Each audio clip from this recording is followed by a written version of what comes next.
Bonjour à tous, on se retrouve pour une nouvelle vidéo.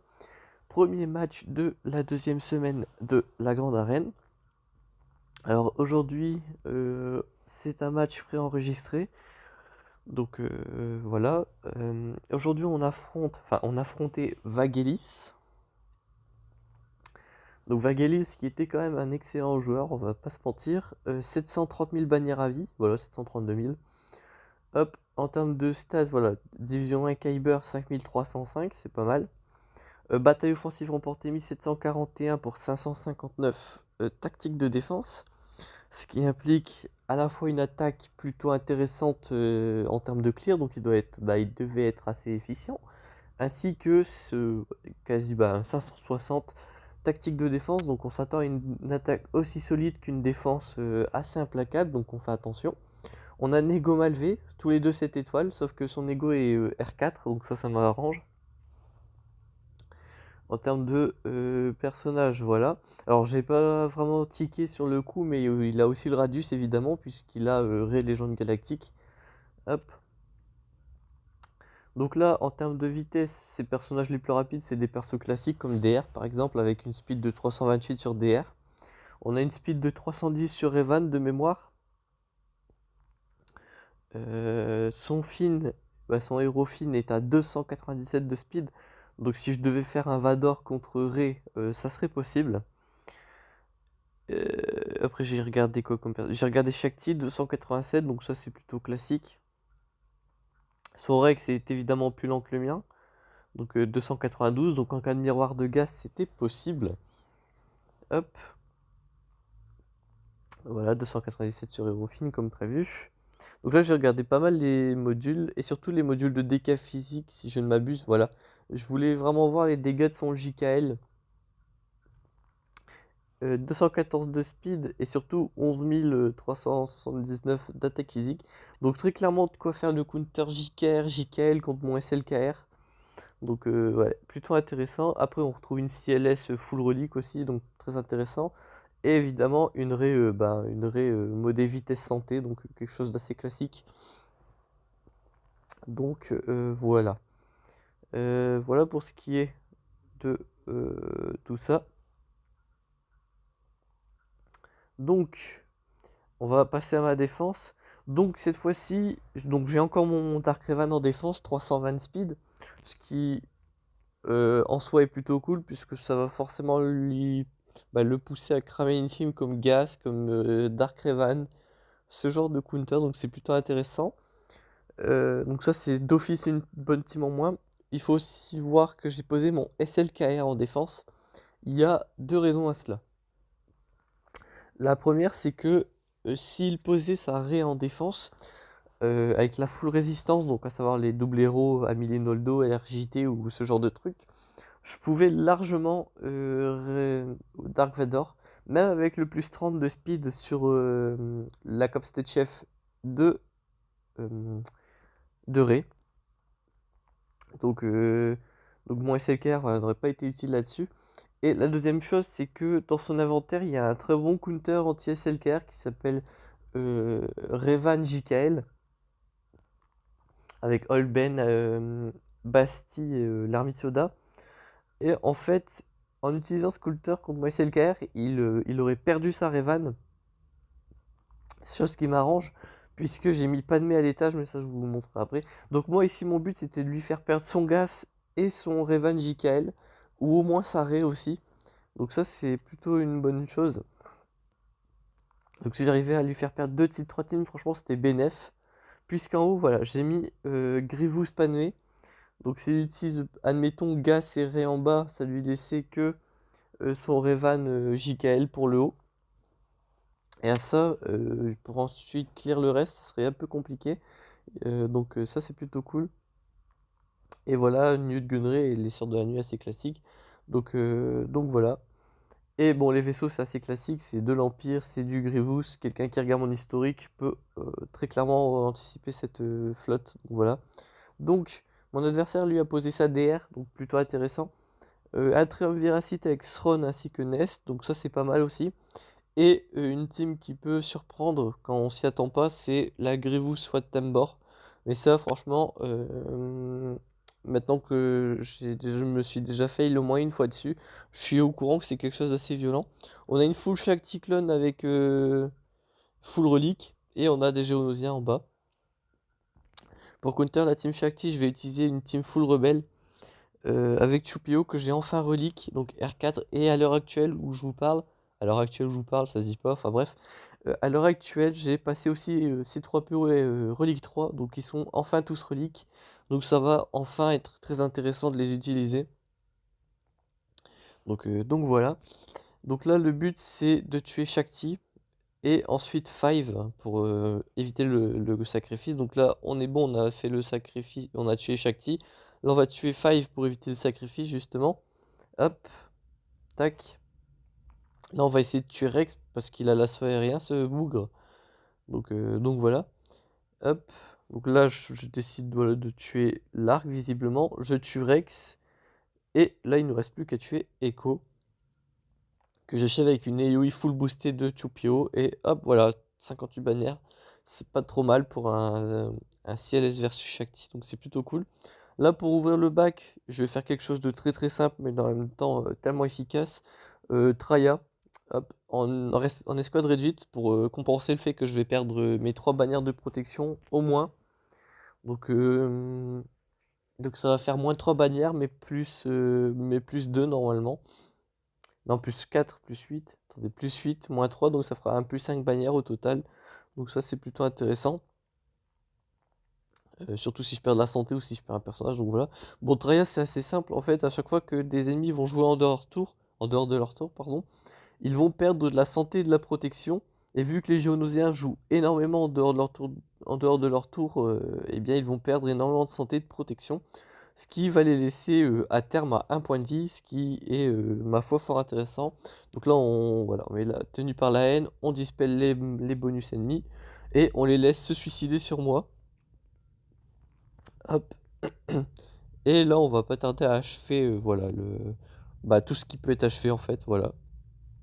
On tue Sunfag puisqu'il est plus haut en TM que les deux autres. Et voilà, l'alpha meurt de lui-même. Et 60 bannières, donc j'ai perdu 2 bannières de protection, mais j'en ai regagné avec les escouades réduites, donc c'est, ma foi, fort intéressant. Derrière, on a du classique, Old Republic ainsi que Chasseur de primes. Donc voilà, c'est un peu comme moi au final, derrière mon SLKR et mon DR, il n'y avait pas grand-chose non plus de très sensationnel. Donc on a une défense quand même, ma foi, assez similaire, même si la mienne est quand même beaucoup plus stack. Donc là, on fait un très classique Kylo solo versus Old Republic. Mon Kylo Ren, je le garde vraiment que pour ça. Parce que c'est vraiment 3 voire 4 bannières, mais c'est plus souvent 4 bannières gratuitement. Et franchement, je vois vraiment pas pourquoi on s'en priverait, n'est-ce pas? Donc voilà, je garde toujours mon Kylo rien que pour ça. Et du coup, le truc est assez simple, vous avez l'avantage du gear ainsi que les états outrage, vous pouvez faire ça. Outrage, vous récupérez de la protection à hauteur des dégâts infligés. Donc forcément, à force de frapper très fort, bah, vous one-shottez Zalbar et vous retournez full prot à chaque fois. Donc voilà.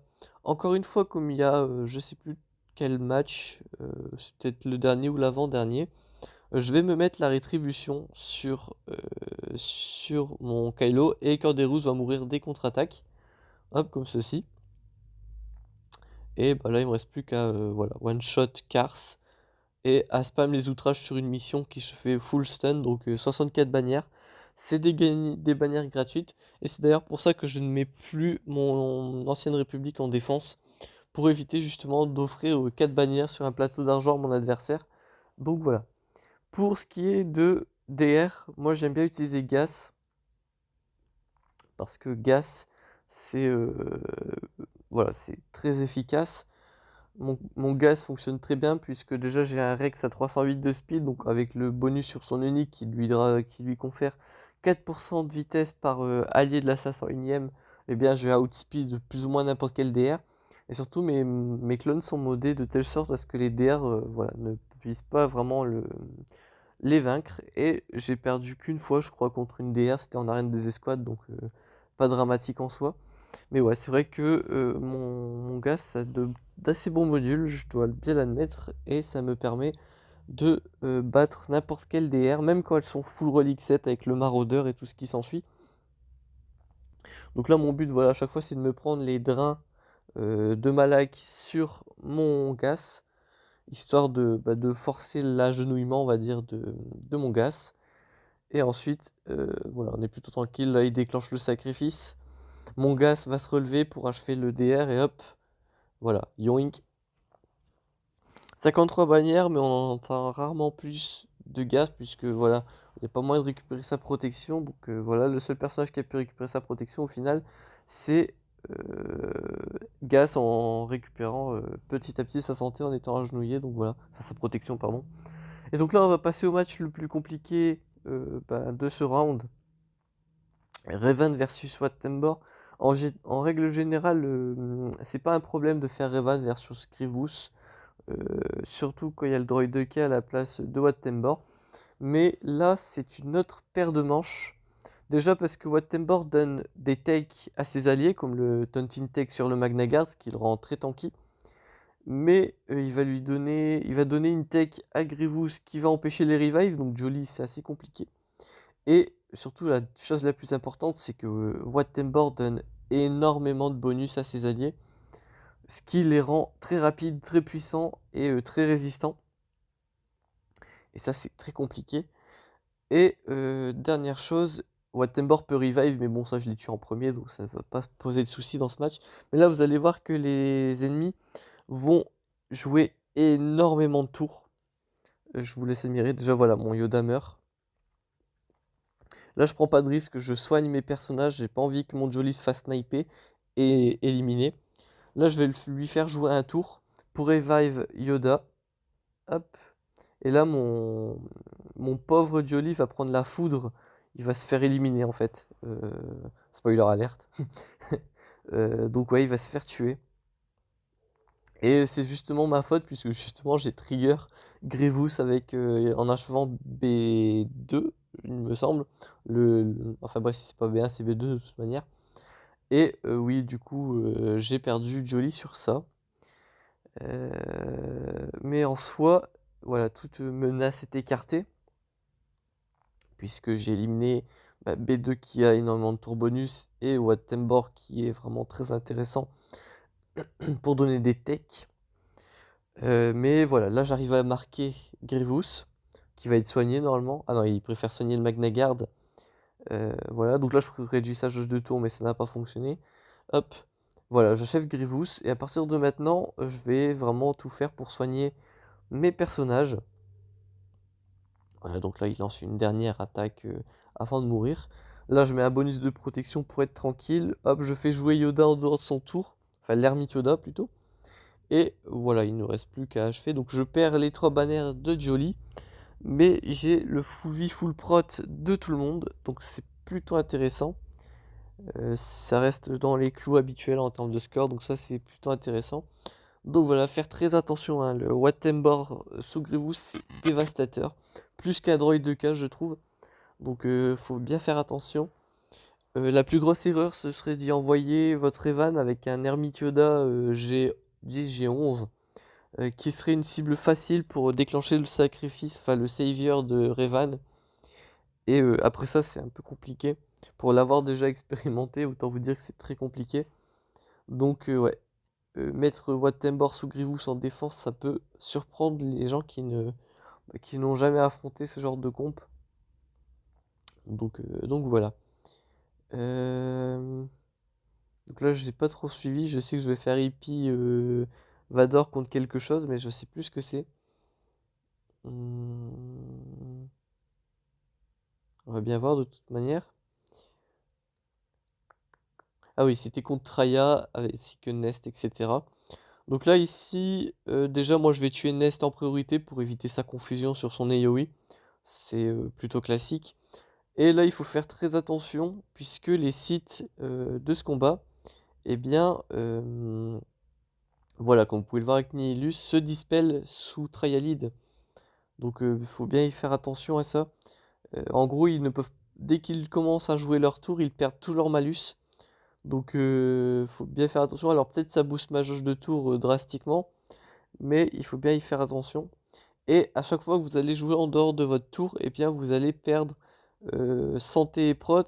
Bah, en fait c'est la même mécanique contre les Géonosiens, donc c'est pour ça que mon Doku en début de combat a perdu santé prot quand il a contre-attaqué, puisque c'est considéré comme une attaque en dehors de son tour. Donc forcément. Donc là je vais achever Traya, hein, hop. Et là il ne nous reste plus qu'à légumiser un maximum Dark Nihilus. Donc tout ce qui est fracture est bien est le bienvenu. Donc là je le choque, j'ai vraiment tout sur lui, hein. Donc là j'essaye de regagner un peu de protection. Hop, je le fracture, comme ça s'il joue pas son tour, il perd pas ses malus, ce qui me permet de lancer une lame batteuse plutôt correcte. Juste maintenant, hop, voilà, 208 000 et quelques. Donc voilà. Hop, donc j'ai clear un deuxième territoire, donc forcément ça va pousser mon adversaire à en clear deux. Donc là il ne nous reste plus que les chasseurs de primes. Donc là je vais faire un miroir, ça me semble pas trop risqué on va dire. Euh, Donc voilà, donc oui, j'avais encore du premier round, mais j'avais pas de leader intéressant à part Phasma, donc forcément, j'ai préféré jouer la carte chasseur de primes miroir. Là, en face, c'est pas de Django Fett, j'ai mon Wat Tambor. Les mecs en face sont moins bien gear, donc forcément, là, j'ai un triple avantage très intéressant. Donc là, bah voilà, on est parti, hein. Donc là, oui, j'ai mis le Taunting Tech sur Bossk. Donc là, quoi qu'il arrive, ils vont devoir, s'ils n'ignorent pas la raillerie, focus mon Bossk, puisqu'il a raillerie infinie du coup. Donc voilà. Là, j'ai dispel mon Boba Fett, puisqu'il avait le malus comment ça s'appelle? De, d'entrave de capacité, qui peut être assez handicapant. Donc là, je mets des malus sur les deux autres, à savoir Zam et Boba. Hop, donc là, vous voyez, hein, j'ai vraiment l'avantage, puisque bah voilà, j'ai Wat Tambor, j'ai l'avantage du gear, etc.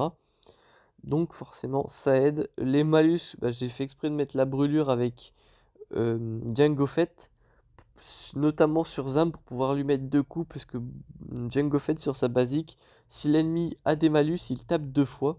Donc j'avais fait exprès de mettre la brûlure sur Zam pour cette raison, hein. Hop, là j'ai fait le double kill grâce à la roquette de Django Fett, donc ça c'était plutôt intéressant. Et j'ai achevé Zam tout simplement. Donc 59 bannières, c'était Wattenborg qui en avait perdu pas mal, mais bon, c'est les règles du jeu, hein. Donc là, Malvé Empire en défense. Je suis pas très fan de sa flotte Empire. Parce qu'il n'y a pas le bombardier, et en plus c'est pas l'exécutrix en leader, donc voilà. Donc là, on va passer directement sur le négo, avec une composition qui est tout simplement 100% auto-win. À savoir le chasseur de Anakin, le chasseur umbarien, le Dan Molos et le Plo Koon. Avec ça, je climb tous les jours l'arène et je défonce tous les malvés que j'affronte. C'est du 100% win rate et je vais vous expliquer la strat assez facilement. Donc là, le but. Alors là, c'est une compo triple tank, donc c'est pas très compliqué. Déjà, toujours faire la basique de Umbarien sur le druide bombardier ennemi pour, pour lui donner de la charge de tour pour qu'il utilise son AoE, très important. Ensuite, avec Anakin, on met l'immunité aux améliorations sur Sunfag pour éviter qu'il prenne la raillerie constamment. Hop. Ensuite, on lance l'AoE de Nego, comme ceci. Et là, normalement, dans une compo classique, à la place du Don Molos, vous avez le, le petit vaisseau, là, le druide vautour. Et en théorie, à ce moment-là, vous avez Sunfac et le petit vaisseau de verrouillé. Et vous avez le Aina Bomber qui a la raillerie.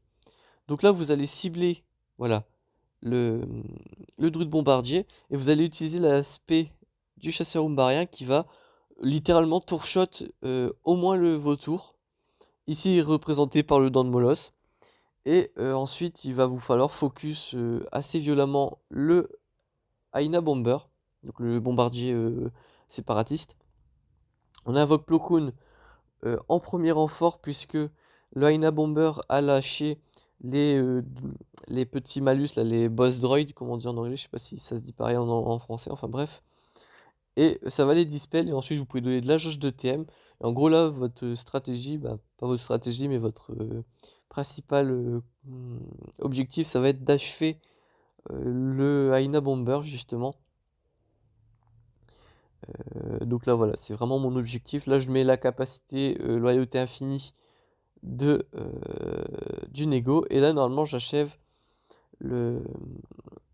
Comment ça s'appelle?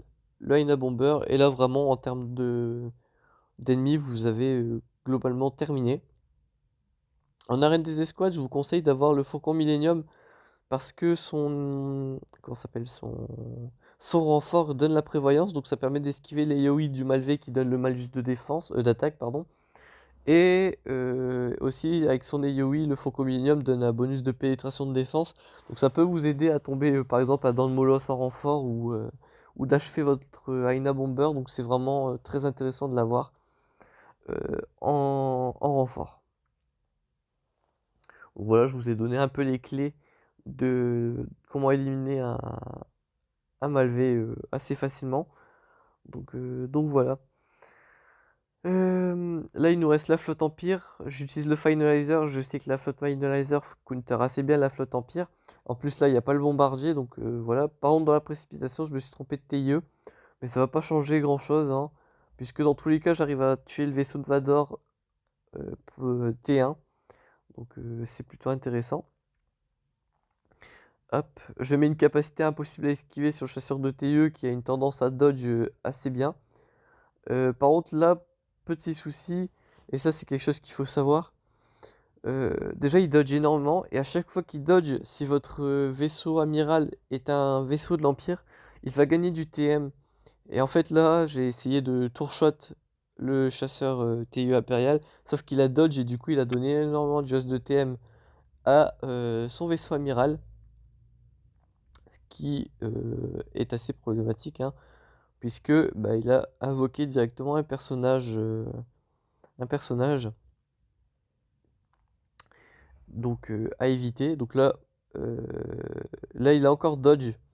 En plus c'est sur la 6 qui dodge alors que le vaisseau était déjà mort. Mais bon, c'est pas très grave.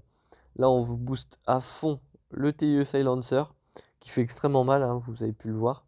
Donc là il y a encore un dodge mais ça concerne pas euh, le vaisseau amiral du coup puisque c'était pas le TIE, le vaisseau TIE.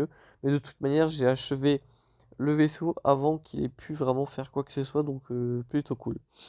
Enfin, le vaisseau amiral avant. J'ai pu achever le vaisseau avant que le vaisseau amiral joue, donc c'est voilà, c'est ce que je voulais dire. Donc 2123 à 830 bannières. On va se retrouver tout de suite en jeu pour le résultat final. On se retrouve dans 2 secondes. Me revoilà. Donc comme vous pouvez le constater, c'est une victoire. Mais mon adversaire a joué et il ne s'est pas laissé faire. Donc je suis plutôt content pour le coup. Donc, analyse, c'est parti. Après 730 000 bannières, je m'attendais quand même à ce qu'il attaque, hein. Alors, on va commencer par le territoire qui est assez important. Il a one-shot mon SLKR et mon, mon Dark Revan. Alors, c'est pas une surprise, hein. Il avait quand même une Rey Légende Galactique Ultimate en attaque. Et il avait aussi son gaz, il avait son... Ah, mais en fait, non, son gaz, non, puisqu'il n'avait pas les clones avec. Bah, il a dû l'utiliser avec Revan Lead, je pense, ou sous une Padmé. Ouais, pas une mauvaise idée ça. Je pense, ouais, du coup il a utilisé, je pense, Saré contre moi SLKR, ça doit être assez plausible. Donc ouais, il a tombé mon Revan aussi en one shot. Pour ce qu'il y a dans le bac, hop, il a double one shot, hein. Bon, ça c'est pas surprenant avec le roster qu'il a fait, ça me surprend absolument pas. Par contre, là où ça devient intéressant, c'est le haut. Donc il a one shot Padmé. En plus, moi j'aime bien ma Padmé parce qu'elle est full relique, elle est vraiment bien modée, etc. Mais il est passé dessus facilement. Il a one shot ma team Géonosien. Bon, ça surprend personne. Par contre, il a two shot ma Grievous. Déjà, ça lui faisait moins 20 bannières, donc ça c'était quand même plutôt excellent. Notamment, ce qu'il faut retenir aussi, c'est que le score max est aux alentours de 2140. Par conséquent, le moins 20 bannières me mettait vraiment archi bien. Surtout qu'il avait déjà probablement perdu des bannières avant ça. Donc ça l'avait mis assez mal. Et j'étais là quand mon Grievous a tenu. Il restait que le Grievous en vie avec le droid de K mi-vie. Il avait tué Magnagard B1, B2. Donc voilà, mais ça n'avait pas suffi du coup, puisqu'il a dû le two-shot. Il a dû achever le droid de K forcément et Grievous. Donc voilà. Et là où ça devient intéressant, c'est les vaisseaux aussi encore. Il a one-shot le Malvé. Bon, j'imagine qu'il a utilisé son Ego R4 forcément. Et il a perdu contre la flotte Empire. Donc là, j'imagine qu'il a utilisé le Radius. Ce qui n'a pas suffi visiblement. Je sais pas s'il y a eu des renforts invoqués, visiblement pas, je sais pas. Quoi qu'il en soit, il n'a pas terminé le combat. Donc ça, voilà, c'est dommage pour lui. Euh, il a quand même tué le bombardier, hein, ça c'est assez surprenant. Mais voilà, il a perdu contre le TIE de Vador et le TIE normal. Par contre, quelque chose qui me surprend du coup, si on fait des comptes, c'est que en défense, il avait, alors qu'on se perde pas, le Malvé ainsi que la flotte Empire. Ce qui veut dire qu'en attaque, il avait, en théorie, alors on va regarder, hein, mais en théorie, il avait Nego pour Malvé, Rebelle et Radius pour l'exécutrix. Justement, la question que je me pose, c'est pourquoi il n'a pas clean up. Je vais regarder son Radius après, hein, histoire de voir. Mais là, en fait, il pouvait largement clean up, hein. Le gros des troupes était mort ou en voie de mourir. Donc voilà. Mais est-ce que son Radius, peut-être, il n'est pas augmenté? C'est peut-être pour ça. Radius. Bah, si son Radius est augmenté, il a le Faucon Millenium ou pas? Bah, bien sûr qu'il a le Faucon Millenium. Ouais, je suis un peu surpris. Maintenant que je vois qu'il a le Radius. Bon, bref. Bon, après, dans tous les cas, j'avais gagné, hein, donc forcément, c'est sûr que voilà. Après, peut-être il s'est dit justement qu'en perdant la flotte, il avait définitivement perdu le combat, donc il a arrêté, je sais pas. Enfin bref, c'est une victoire, en plus, contre un bon joueur, hein, 733 000 bannières à vie, c'est plutôt excellent. Ah, il a changé sa team arène d'ailleurs. Enfin bref, c'est plutôt marrant. Donc le prochain adversaire, je vais vous teaser un petit peu, c'est un russe, visiblement. Je vais pas essayer de prononcer ni son pseudo ni le nom de sa guilde. Donc 654 000 bannières à vie. En termes de flotte, ça a l'air d'être assez classique. On est sur voilà, du Nego en Malvé. Le Nego est R7, ok. En termes de personnages, on a SLKR Ultimate, on a Gas, Dark Raven, bon bref. Je vais pas vous faire la liste, je pense que vous commencez à la connaître si vous regardez pas mal de mes vidéos. Donc voilà, j'ai juste regardé son Vador en termes de speed. On est sur du 235, pas très rapide, ok. Enfin bref. En tout cas, j'espère que ce match vous aura plu, parce que moi j'ai adoré le faire. On se retrouve par conséquent demain pour le prochain match. D'ici là, portez-vous bien.